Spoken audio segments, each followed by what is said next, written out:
Welcome to AWWA's weekly webinar series. My name is Billy Zidek, Standards and Codes Administrator for AWWA. Just a couple of housekeeping items before we get started. The webinar recording will be posted to AWWA's webpage later this afternoon. You will receive a follow-up email in the next couple of days with a link to the webpage where all webinar recordings are housed, as well as links to our upcoming webinars and COVID-19 town hall. We have webinars planned out through December 2020, and many are open for registration. All attendees are in listen-only mode. Please type your question in the chat box, and they will be answered in the order they are received during our Q&A session. If we run out of time and we still have questions, responses will be sent directly to the person asking the question by one of our presenters. Professional continuing education credits for ISDs, PDHs, and AIA-CLUs are being offered. For AIA certificates, please send an email to Billy, B-I-L-L-I-E, at AWWA.org with your membership number. A number of webinar attendees needing certificates is growing greatly, and getting your certificate may take a couple of days. At this time, it's my pleasure to turn this over to Missy Kane. Missy, take it away. Thank you, Billy. It's great to be here with all of you today. Today's topic is recommissioning of dormant building water systems in light of our current conditions under the COVID-19 pandemic. We want to thank, on behalf of Phygenics today, we'd like to thank Billy Zidek and Lander Medlin of AWWA for providing the opportunity and coordination for our webinar today. And we'd also like to recognize and welcome all of the attendees. With the AWWA organization and membership, we have an excellent group of folks representing university campuses, but also have members from healthcare, hospitality, and entertainment organizations present, which we recognize reflects the importance of this topic and your focus on the quality and safety of the environments you support, notably in this area of water. Next slide. So to do some brief introductions of our group today, I'd like to introduce you to Mike Doyle of Phygenics. Mike Doyle has a mechanical engineering degree from the U.S. Naval Academy and a master's degree in civil engineering and construction management from Penn State. He is a registered engineer in Virginia, North Carolina, and Texas. And after graduating from the academy, Mike spent 3 years on a frigate and engineering positions and transferred into the Navy Civil Engineering Corps. Over a 25-year career in facilities, utilities, and construction management, Mike was the director of construction at Bethesda Naval Hospital and the Director of Facilities and Construction at the naval stations in Rota, Spain, and the U.S. Naval Academy in Annapolis, Maryland. At Phygenics, Mike's responsibilities include engineering and technical oversight for the development and implementation of water management programs with an emphasis on government and higher education clients. Molly Scanlon's also with us here today. Dr. Molly Scanlon is a fellow with the American Institute of Architects and a fellow with the American College of Healthcare Architects. She is an environmental and occupational health scientist, as well as a licensed and certified healthcare architect. With Phygenics, Molly is our Director of Standards, Compliance, and Research, and her work involves impact to human health from construction activities associated with the growth and spread of waterborne pathogens in building water systems.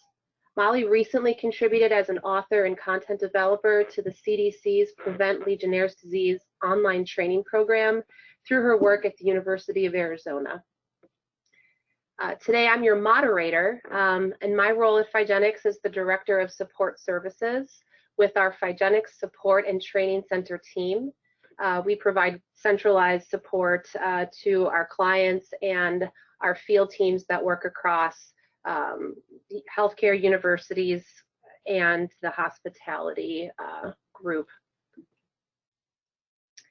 Next, we'll review the agenda and first cover our bias disclosure statement. Figenics chooses to be independent from profiting on the sale of water treatment products and services, which conflict with our only bias. Figenics works with facility owners and managers to achieve defensible, data-driven water management programs, which verify and validate their building water systems are safe, efficient, and cost-effective. The agenda for our time here today includes Molly covering a review of industry guidance pertinent to our topic and how that guidance defines requirements for water management programs for building water systems. We'll then talk about how recommissioning plans, notably in the time of the COVID pandemic, fit into a water management program, and Mike will cover significant important details around executing the plan. We'll provide a summary of all content reviewed and leave ample time for questions at the end of our session. I look forward to moderating that discussion with Molly and Mike and making sure that this time here is valuable to you. So with that, I'm going to pass the mic to Molly regarding industry guidance. Thank you so much, Missy. Okay, first slide up there, I'm going to be talking to you. For those of you that are familiar with water management, you might be familiar with some of the terms and things. For those of you that are not or have not been around water management, it contains its own industry language and also a series of, I call it alphabet soup. So I don't want to confuse anybody with that today, so I want to try to walk you through some places where you can get additional training resources even after this particular webinar. So the key documents we'll be focusing on today, the first one on the left of your screen is the ASHRAE 188 standard for Legionellosis risk management. This one in the center is the CDC toolkit, it's affectionately called, for developing water management programs. It's available free online at the CDC's Legionnaire's disease website. The first document, the ASHRAE 188, is a copyrighted document standard that must be paid for. I believe it's about $80 online. The last document on the right is AWWA's disinfecting water mains. It also applies to disinfecting water distribution systems in buildings, or is often referred to by the other two documents you see. At the bottom of the screen where the thumbs up is the link to the water management training online at the CDC's website that Missy mentioned that I did with the University of Arizona. This is a 3-hour module. It's 6 modules. It can be taken in 3 hours. You go onto the CDC's Prevent LD website and it will link you over to the University of Arizona. You have to register to take it, but again, it's totally free and has case studies, videos and a lot of interesting training things for you to become familiar if some of the terms and things mentioned today sort of start to go over your head a little bit and you need a refresher on that. So next slide, please. Under normal operating conditions, all of these bullet points here, the 3 that are bolded are the 3 documents that I mentioned prior, but you'll notice that there's a lot of other documents about water and there's a lot of technical interrelationship of them. I'm not going to go into all of them today, but you can see there's international standards, US standards, and what's important to recognize right now is each of these organizations may be taking a specific position on reopening and recommissioning water systems. That's the important point, and I'm going to go through a few of those. Next slide.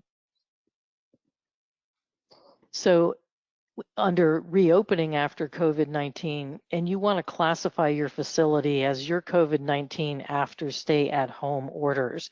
You probably were not a COVID-19 facility for patient care. If your facility was used for that, you may have to state such, and then you're coming out of that and reoccupying it for a different thing. So I want to make sure that classify yourselves as you were coming out from the COVID-19 stay at home, meaning your facility was shut down due to state orders.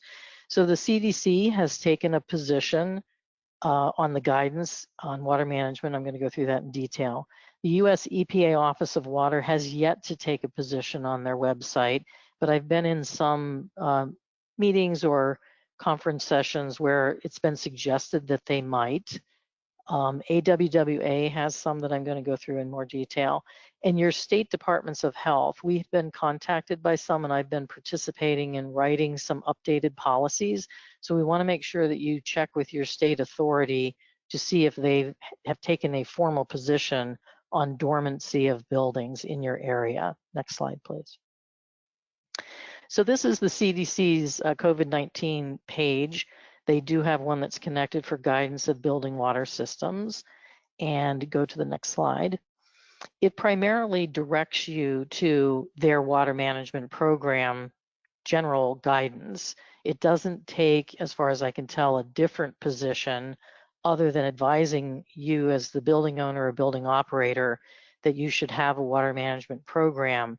They do go through and list out, as you can see, flushing out the water heater and making sure your system is activated, and you're probably going to have to clean and potentially disinfect various areas of the building depending on how large it is or the types of systems.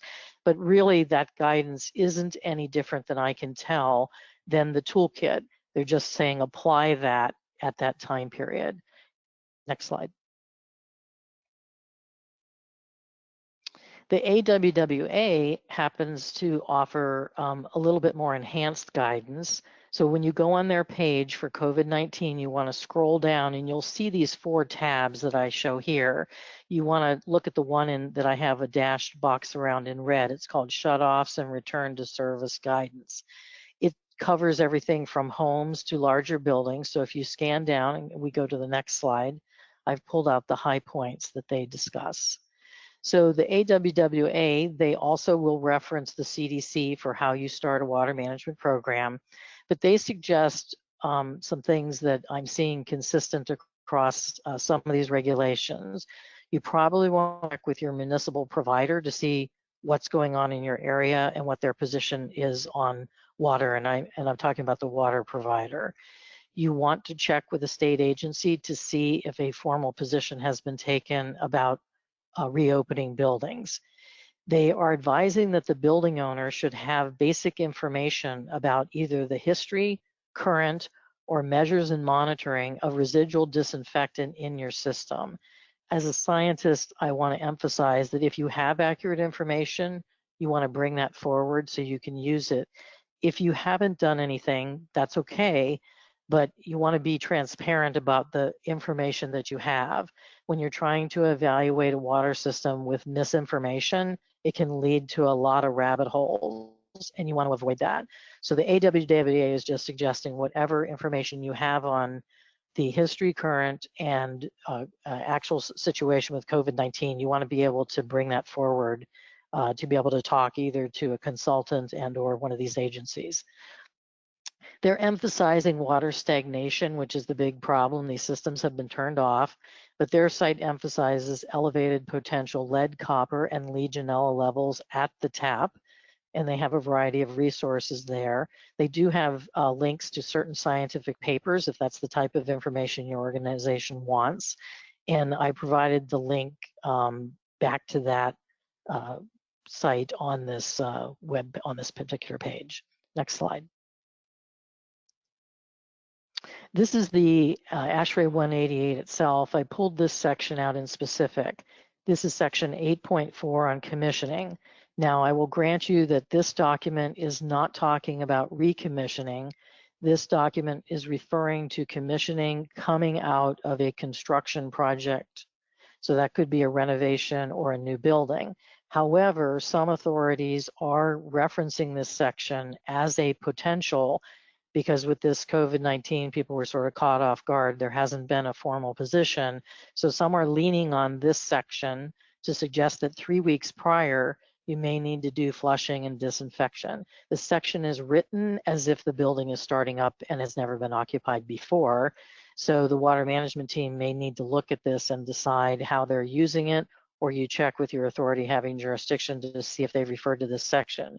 You'll see that they use a 3-week, so sometimes you're going to see 21 days of closure. Some other organizations are using a 30-day. And then it goes through a 2- and 4-week suggestion of running all fixtures and or disinfecting the building.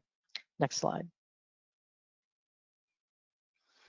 So this is a paper that's recently come out. It's in preprint, what's called, for journals. So a group of authors, the first author is from Purdue and the second author is from Virginia Tech, I believe. It's called Considerations for Large Building Water Quality for Extended Stagnation. I have to say it has excellent summary tables and figures to help folks who are less familiar with water management, and even those of us that are advanced in water management, has very nice summary information. The one I want to point out to you out of all of those is figure 3, has a considerations for recommissioning guidance. It has a nicely laid out what does systems integrity mean, what does recommissioning mean, how do you inform your occupants, flushing considerations, disinfection considerations, and they call it a readiness for the use of the water in the building. And so again, it's in preprint, and so I've placed a link at the bottom of this slide for you. They're still searching for a final journal for their final publication, these authors, but very well written and getting a lot of traction in the industry. Next slide, please. So some industry guidance on recommissioning that I've actually participated in. This again is leaning on construction and commissioning and recommissioning. So I did a study along with some other authors. I was a principal investigator looking at water management for construction and evidence for healthcare and community settings. As a conclusion, one of our findings in this was that building owners need to take responsibility during this commissioning time period, whether it's for new commissioning or reoccupying. There's a most people just don't think that when they're restarting something up, there's going to be a problem, and it catch people off guard, and then suddenly there's a disease case or an outbreak that occurs. And this lack of commissioning around beneficial occupancy and what I call first business day of operations, there's usually a lag between those. And if you're bringing your building back on, so if you're at a university campus and your staff comes back in, let's say in the summer, but students don't arrive for another month to 6 weeks, what's the plan of operations between those two dates to keep the water system effective? You also probably need to note, this study also called out that if you have efficiency design standards or plumbing components, those all may need to be restarted as well and calibrated, both in terms of water temperature or the flow, to make sure that all those are operating effectively. There's a link to that particular paper also. It's an open access, free from the journal. Next slide.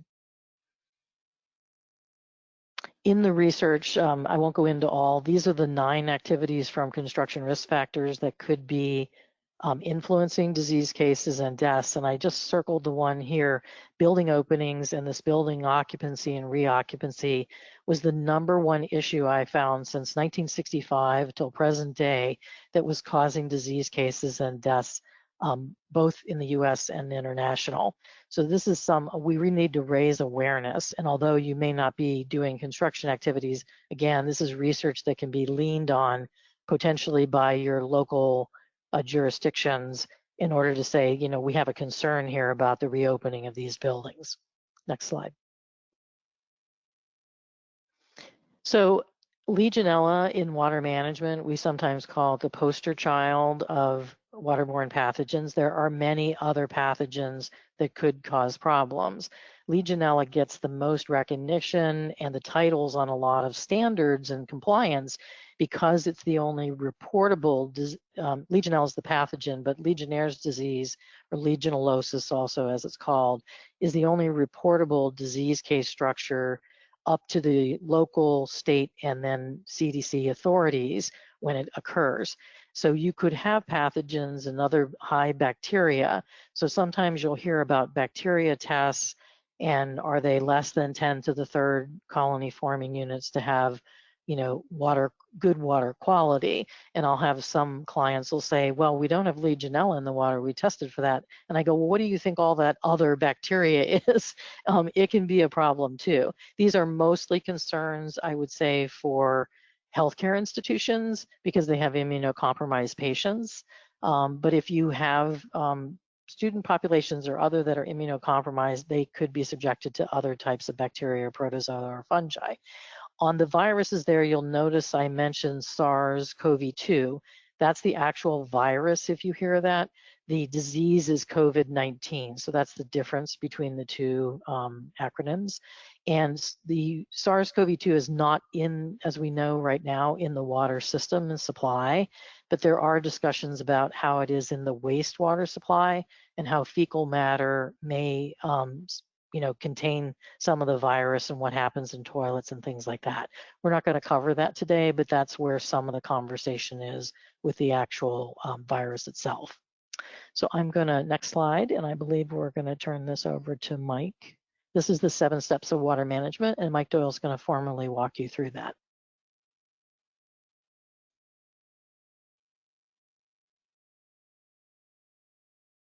Thank you, Molly. Can you hear me okay? Yep, I can hear you fine. Molly, I just want to make sure my audio is okay. You're good. Well, Molly gave us a thorough tutorial on industry guidance and best practice, the standards, the science, and some excellent examples on why dormant water systems need special care before they are returned to fully operational conditions. So let's talk about how to turn the science, the studies, and the guidance into action. As the CDC recommends, the first thing you need to do is to develop your water management program. Your water management program forms the basis for your recommissioning plan.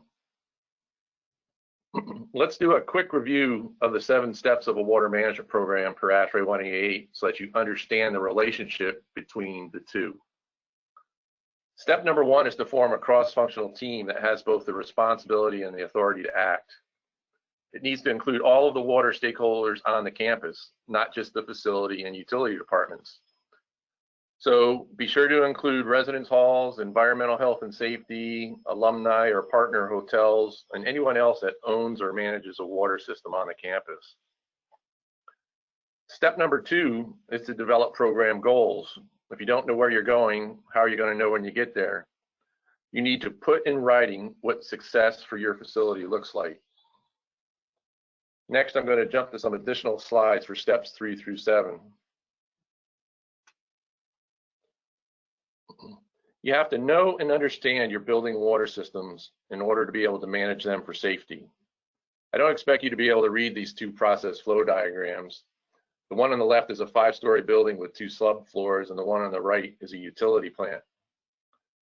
In addition to the diagrams, you need a written description of how the water is processed in your buildings. This is for people on your team that are not visual and would be more comfortable with a written description. Step number 4 is analyze the hazards. So a physical hazard is scalding, obviously a problem in healthcare. You can't set your water too high, water temperature too high. A chemical hazard is disinfection byproducts, lead, copper, etc. And a biological hazard is waterborne pathogens like Legionella, mycobacteria, and many others that Molly mentioned in the previous slide. Research has determined that there are various factors and activities that increase your risk. These bullet points are straight from ASHRAE 188. Things like recirculating hot water systems, multiple story buildings, overnight stays and the use of showers, residents with weakened immune systems, census changes in your buildings, as well as construction and renovation activities. Then there are processing activities that create increased risk. Things such as evaporative cooling towers, decorative water features, reclaimed water systems, and any aerolization of water. So now that you understand the potential hazards and the factors and activities that increase risk, you can assess the risk. First, hazard is not equal to risk. Risk is an evaluation of the hazard, or put another way, risk is equal to the probability of an event occurring times the severity of the event. So what does this mean? What is the probability that someone will inhale the mist from a decorative fountain in a highly trafficked area? It's pretty high, right? So what is the severity of the hazards to the passerbys if the fountain is contaminated with Legionella? Well, younger people with no immune problems may not get sick, or if they do, it may be just a cough or a chest cold. If an older or immunocompromised person inhales Legionella or other harmful bacteria, the result could be hospitalization or death. So you must work your way through your building inventory and weigh the hazards, probabilities of exposure, the severity or impact of exposure, and the composition of the population being exposed. This is not an exact science. For us analyticals, you will have to be satisfied with an answer that is less than precise. Control locations, measures, and limits. These are the in-the-field actions that your maintenance teams will take in order to implement your water management program. In order to be able to put together an effective recommissioning plan, you need to know where and how you can control or manage the hazards in your water systems. And why? Because you want to reduce the occurrence of hazardous conditions. Here are some examples of control measures. Some or all of these measures could be part of an effective water management program. Likewise, some or all of these will be part of your recommissioning plan. By effectively managing these measures, you are reducing the risk of a water system harming someone.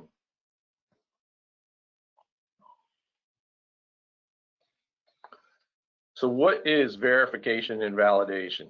This is step number 6 and 7 on the chart. Verification means are you doing what you said you were going to do? Think of a laboratory experiment you do every day for a year, and some days you follow the written procedures and some days you don't. Is the lack of consistency defensible? Are the results of the experiment valid? Can you discern or draw any trends or any conclusions based upon the data you have collected over the previous year? Of course not. The same goes for your water management program. If you do not consistently follow your program, you are unable to discern trends, draw useful conclusions, or take defensible actions when necessary. Validation tells you whether or not your plan is actually working. Why create a water management program if you are not going to test periodically to get confirmation that your plan is actually working? It is like creating a plane that flies by instrumentation or data only, but you never bother to calibrate or test the altimeter. So are you going to want to be in the plane the next time it lands? Are you going to be happy with the results, or are you hoping to get lucky? Remember, data is your friend. Do not fear validation test results. A water system validation testing program allows you to confidently tell staff, students, and parents that your water is safe.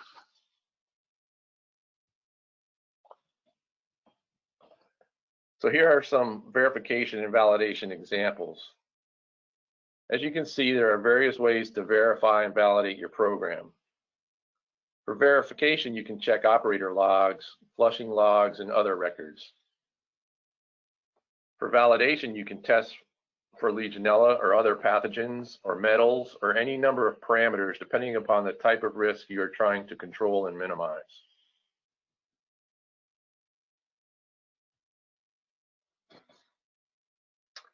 At the end of the day, why are you developing and operating a water management program? Outside of healthcare and a few municipalities, there is no regulatory requirement to do so. The reason you do it is for defensibility. It is an insurance program, and in this case, your insurance policy will not protect you if you do not keep good records. You definitely do not want to be looking for them after an unfortunate incident.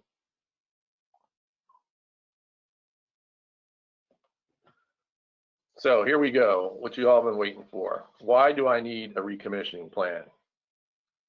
Well, because the increase in water age due to the lack of use during COVID-19 has increased the probability that hazardous conditions may now exist in your water systems. This is a situational risk that develops whenever you have a dormant period in your water systems. As such, you should have a situational or recommissioning PM that addresses the risk.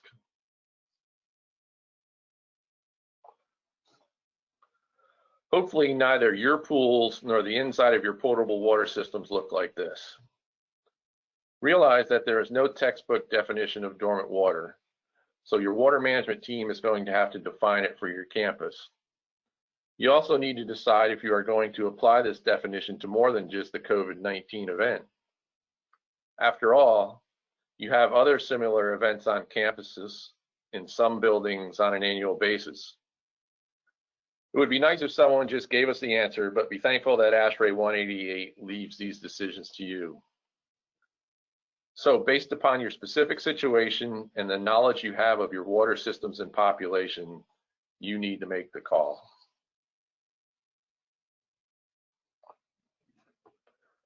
Like any project, you need to define the scope. So what needs to be included in your plan? First, all of your potable water systems, equipment, and fixtures, and some, but not all, of your non-potable systems and equipment. If some of your systems and equipment are not dormant, you just need to check your verification and validation records to ensure all is well. And some systems and equipment present little to no risk at any time. Your risk assessment should have identified them as low risk and you can move on.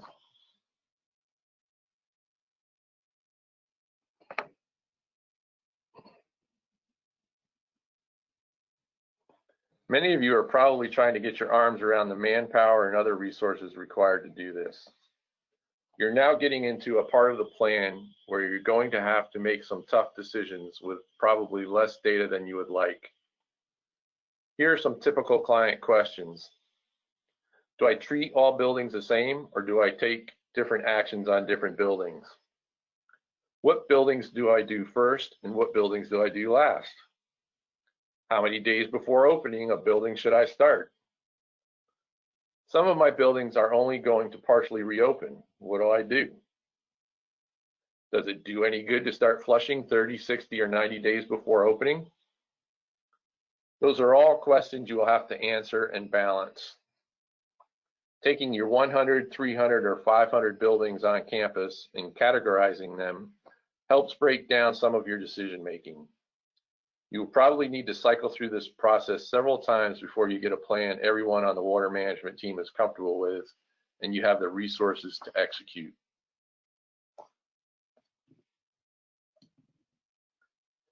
Next, assemble your team and materials. Once you have figured out what you're going to do, you need to figure out how many people you have to execute the plan and what materials and equipment they are going to need to do it. Don't wait until the last minute to obtain some of these items. And remember, if the disinfectant in your water is chlorine, you measure FRO, or free residual oxidant. If your disinfectant is chloramines, you measure TRO, or total residual oxidant.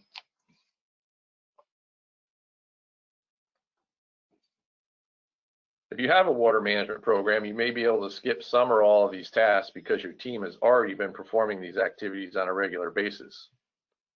Otherwise, not a lot of explanation is required here. Do some trial runs on flushing, taking measurements, and testing in different types of buildings to work out the kinks and get a better idea of the time required to flush a building.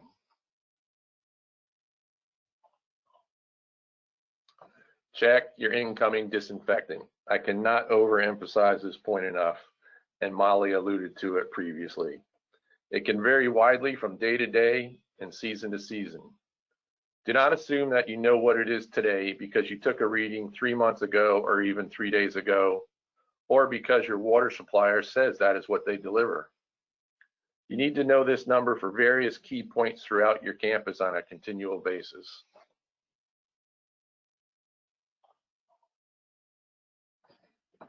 The next step is to flush your distribution system and recirculating loops.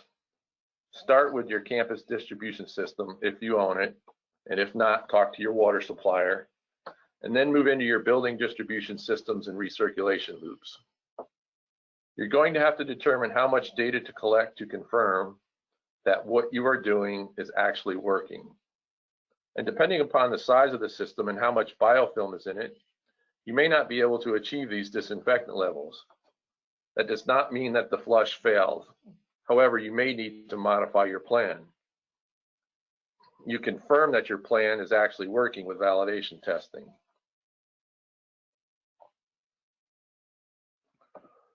Once you're sure you have fresh water with disinfectant in the building distribution system and loops, begin flushing your fixtures and equipment a minimum of 5 minutes. Start with the hot water and then move to the cold. Be sure to document the FRO or TRO values at a few locations.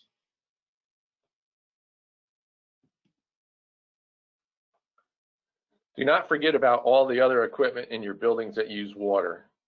They must all be flushed with water containing disinfectant. Flush for at least 5 minutes. Can you flush for more? Of course you can. Can you flush for less? Well, maybe, but we don't recommend it. The key is disinfectant contact time with the fixtures and equipment. Then don't forget to drain any inactive storage tanks. And for most other systems or equipment, you should follow the manufacturer's startup procedures.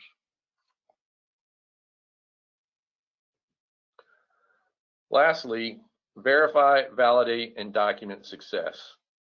First, ensure and document that you did what you said you were going to do. Then confirm that it actually worked.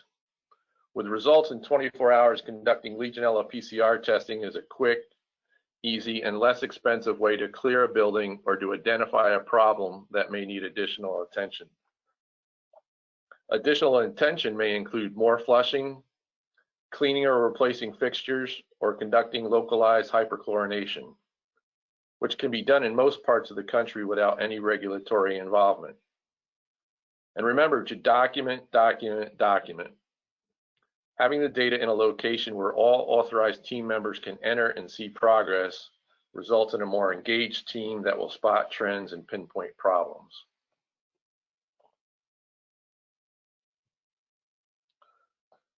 So to wrap this all up, convene the water management team, develop a water management program, develop a recommissioning plan, execute the plan, verify and validate the plan, and then continue until all validation results are acceptable, and document everything.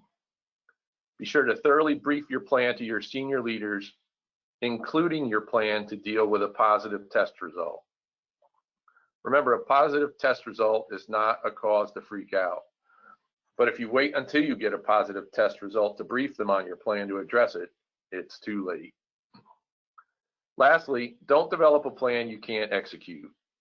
Since ASHRAE 188 and other guidance is not prescriptive, you have some leeway to justify your plan to fit your resources. Just follow the 7 steps to achieve a defensible water management program and recommissioning plan. Thanks for your time. Missy, back over to you. Thanks, Mike. And thanks to both you and Molly for a great review of some really key industry information and guidance to help all of you in our attendee group today. I'm going to move forward with our question and answer session. We've got some great questions that came in from our audience today. And the first one that I'd like to start with, I'm going to give to Molly. And the question came in listed as, can I prepare and execute a recommissioning plan for my campus if I don't have an existing water management program? Yes. So expanding on that, what we do, what I've done with certain folks is I go back to the construction example. So for the last, commissioning water quality is a relatively new service in the United States, as I've been experiencing it with clients. And so we've come across folks that were opening buildings, and so I'll use that as example first. And they said, gee, we don't have a water management program for the building, and they wanted to write the ongoing one first. And I said, let's write the commissioning one and bridge the gap and do the commissioning first, and take control of the building and have all the baseline data you need, and then move into a water management program. So we did it as a series of building blocks to do that. And so I've done that with construction, and I'm looking to assist folks to be able to do that in the recommissioning. I think what you have to do is, as Mike was pointing out, on these large campuses, you're going to have to break that down into the different building types. And so the recommissioning effort can be a serious lift here based on getting it started without the water management. But I do believe you can bridge the two. And then you'll have to figure out how you deal with that on an ongoing basis moving forward, rather than, I wouldn't suggest that you recommission it and just drop it afterwards after you get up and running. So that, I don't know how defensible that's going to be, but I would suggest that that's a way to get started. That's a great answer, Molly. And to continue that point, what hopefully the audience can see here today is that it may feel daunting to not have a water management program, but that recommissioning plan in your immediate view as a need will help you develop a very strong water management program following that recommissioning period. So thank you for that answer. Going on from some of that theme, we've got a lot of questions coming in from the audience regarding flushing details. So I'm going to start with a few of those questions. Mike, could you share a little bit with us about what to do if creating a flushing plan, which we're going to clarify here is a component of that recommissioning plan, and what do you do if the disinfectant levels coming into the campus aren't at that minimum threshold you mentioned? How could you help the audience with some examples of next steps? Sure, and that's a great question. I had that exact discussion with a client the other day. As a matter of fact, the first thing you do is pick up your phone and call your water supplier, whoever that may be. They should be getting you at least 0.5 parts per million of disinfectant to your doorstep. In most cases, if they're not, they will try to get you there, especially if you're a large client like most of you are. Absent that, you need to make do with what it is you have and go from there. It's again, if you increase the flushing in the distribution system around your campus, if that belongs to the water supplier, then you ask them to flush, and then if it belongs to you, you need to flush your distribution systems to try to get things up, and then from there you got to get into the building. And if you can't get it there, then you're going to have to look for some other alternate measures of success, but hopefully you're going to get enough that you're going to be able to disinfect your building water systems, your fixtures, etc. So I don't know, Molly or Missy, you want to expound upon that? Molly, yours. Yeah, first. I want to add, just to clarify what Mike's saying. So what I see, what I see a lot of is, I think of it as Mike's talking about the underground main system. A lot of you have campuses where that's on your property and the infrastructure. Those are, at this point, if they've been drawing very low levels of water, have become giant dead ends. So some of those mains may need to be flushed out. So there's no point in, if you go up into the building proper and flush the fixture, you could be pulling water that has no disinfectant that's been sitting out in the street mains for the last couple of months. So you may want to clear that infrastructure first, and that depends whether it's on your property or you're talking to the municipality, et cetera. But I find a lot of people just keep pulling low disinfected water from out in an area. So a lot of times in construction, it's because they're constructing a new property and that main hasn't been fully used for a while. And so we'll have to have them go out and flush the main out to then get to those disinfectant levels that the municipality is talking about. It's not unusual to have that happen, and I can easily see that happening during this COVID-19 situation. Those are all excellent points. A continuing question regarding flushing also came in from an audience member. It was mentioned that for flushing or commissioning that those activities should start 3 weeks prior to operations. What if we expect staff to return sooner than 3 weeks? Is it safe? Should we take 3 weeks to flush as stated prior to resuming operations? I'll start. I feel like you might need to prioritize which buildings in order to have enough manpower. So you need to prioritize which buildings that might, so faculty and staff buildings.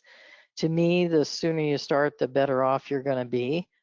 Even if you don't have the full 3 weeks, if you start activating the water in the building, either by flushing toilets or sending a crew in to do that, and even as the staff is coming back in, assuming people are not immunocompromised, and I don't know if there's going to be policies about people wearing masks, et cetera, you could actually have the faculty be activating the water in the building, potentially, assuming they're not immunocompromised. And if you're not doing high dangerous activities like showering and things like that, you might want to start off with just running the fixtures before and not have people using showers or other more aerosolized type fixtures in an interim while you continue to clear the buildings.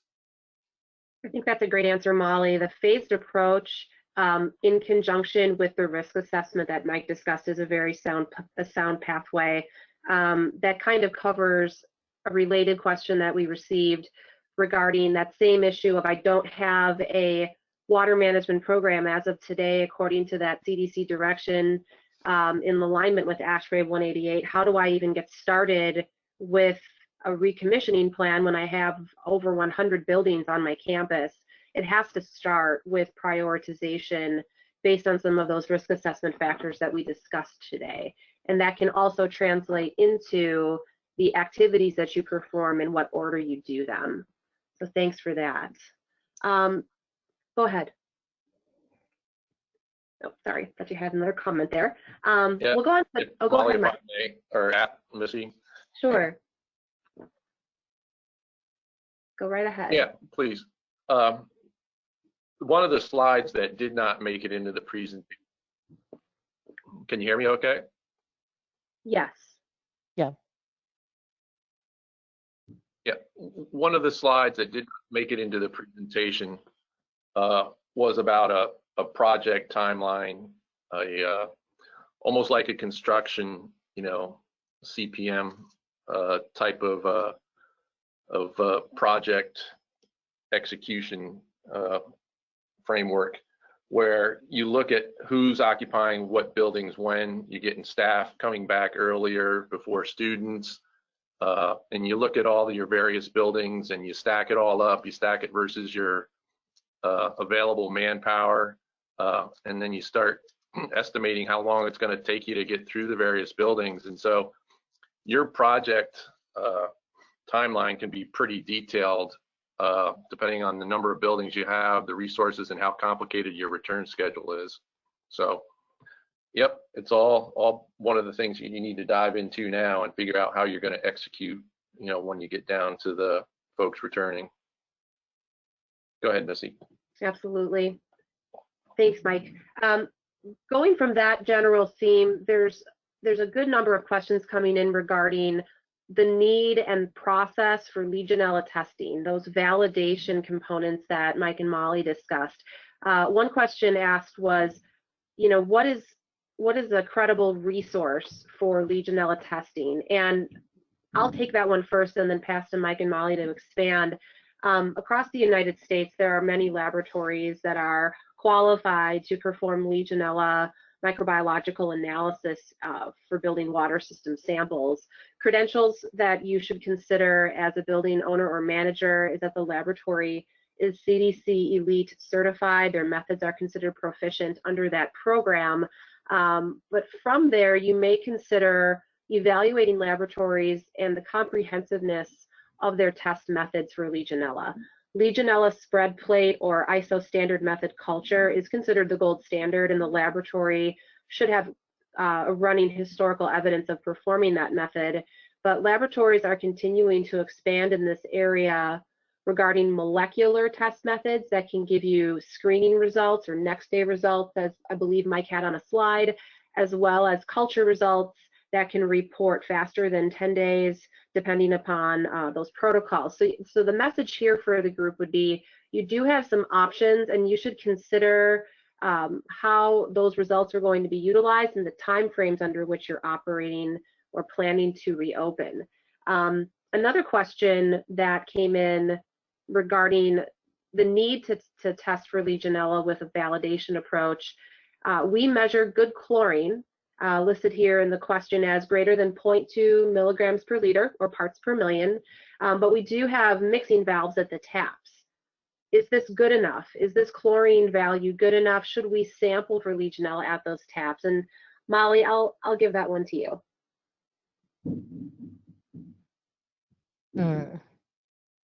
So you said that they had 0.2 at the tap? Measured at the tap. So no mention here regarding what the incoming or water in the hot water circulating loop might be if it is a mixed sample. But I thought it was a good one that others in the audience might be thinking about. So if you have the chlorine level, first of all, you have to validate your program in some capacity. Testing is an option, meaning taking a Legionella test is an option.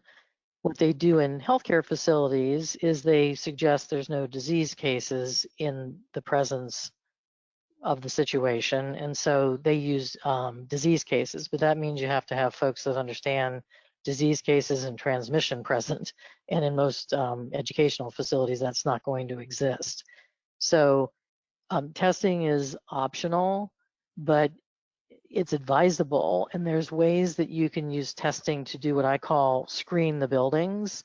So you might do screening of a building in this recommissioning process and then say it's up and operational, and using some of these methods that Missy mentioned. So for instance, we have methods of screening where we use a screen test to see if any Legionella is present, dead or alive.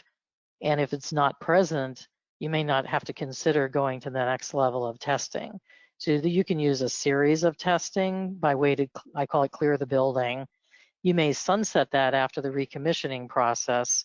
And then during an active water management program, you may take less samples after the building's up and operational. And so there's a whole pattern to how you would do that. It's too complicated to describe here, but you use the size of the floor plan, the distal locations of the sinks, the number of stories, in order to kind of screen the building to see if anything is present. And those screening tests are cheaper than some other tests that you might use, and depending on your timing and how people are moving back into the building. Thanks for that, Molly. I'll go on to another question here, and just as a time check, we have about 7 to 8 minutes left, so we're going to try to get through as many as possible. Mike, I'll give this one to you. At a university, how does the lack of use during COVID compare to a normal lack of use?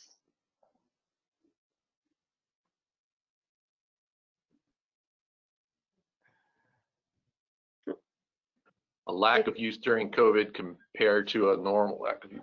Well, and I think you're, I think yeah. COVID lack of use is obviously much more severe. Yeah, is much more severe.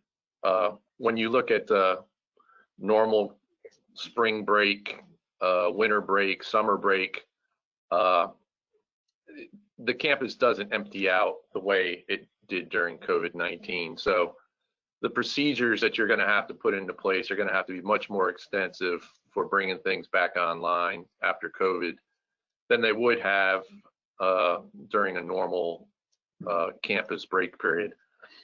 I know in the summers you have summer camps, you have students still staying in some of the dorms. One of the things I was talking about with a client the other day was they had clients, or they had students in the dorms, but you have 2 in this dorm, 3 in that dorm, 1 in the other dorm.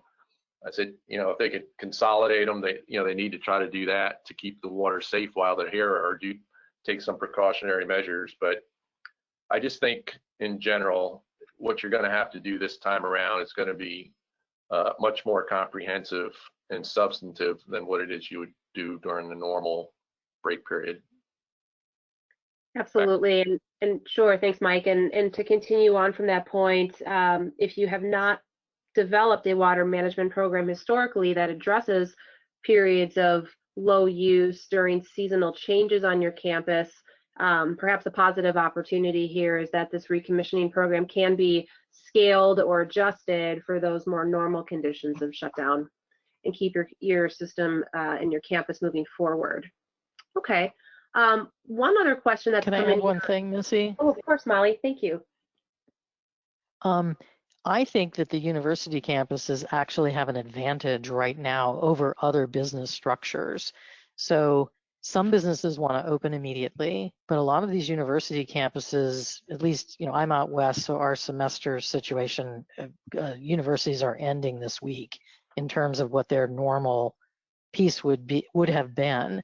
They actually have the summer where they could, at least without everyone on campus, even if faculty is going to come back, it may give an ideal opportunity to go into that recommissioning process over a 3-month area, you know, time period, to at least get yourself organized without having full operations and students, or the whatever the university's decision is about coming back in the fall.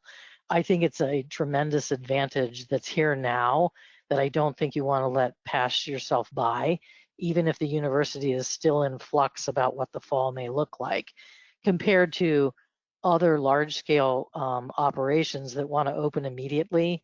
They, you know, if they open tomorrow morning, they don't have that 3-month window to kind of gradually move into. And so I wouldn't lose that opportunity if I was a university campus. I think it's a critical time, and it's fortunate that it's May and that opportunity exists. Thank you for expanding on that, Molly. Those are some really great points to take home here. With only a few minutes remaining, I will recognize that in our questions list, we've had a lot of good points come in requesting more information about hyperchlorination, fixture cleaning, whether it's an ice machine, a drinking water system with a common reservoir, water fixture types such as that. There is information in the presentation slides with references to hyperchlorination procedures, for instance, from AWWA or ASHRAE, and further fixture cleaning guidelines. We can address those questions following the close of our webinar. I guess I'd give it back to Mike and Molly to very briefly share any closing remarks before we wrap our time here together. Mike? No, I'd just like to thank everybody for joining us today. This is what we do all day, every day. We really enjoy working with our higher education clients. We do have a broad spectrum of clients, but it's a lot of fun working with higher education and being around with the students and the activities and the diversity of the facilities and the water systems. Again, thanks again for coming today. Molly? I'd like to tell everybody that I want to emphasize that we sympathize with the situation a lot of people are in. Our organization's been called during the COVID-19 surge capacity for healthcare. We've been called by a lot of different building owners and operators that are in very challenging times. And so I want to emphasize to you that the thing I keep hearing from people is that people want to return to a safe environment. And that's water and a lot of other things. But also, I think with the water, people recognize that having a safe water supply is very important during an infectious disease outbreak.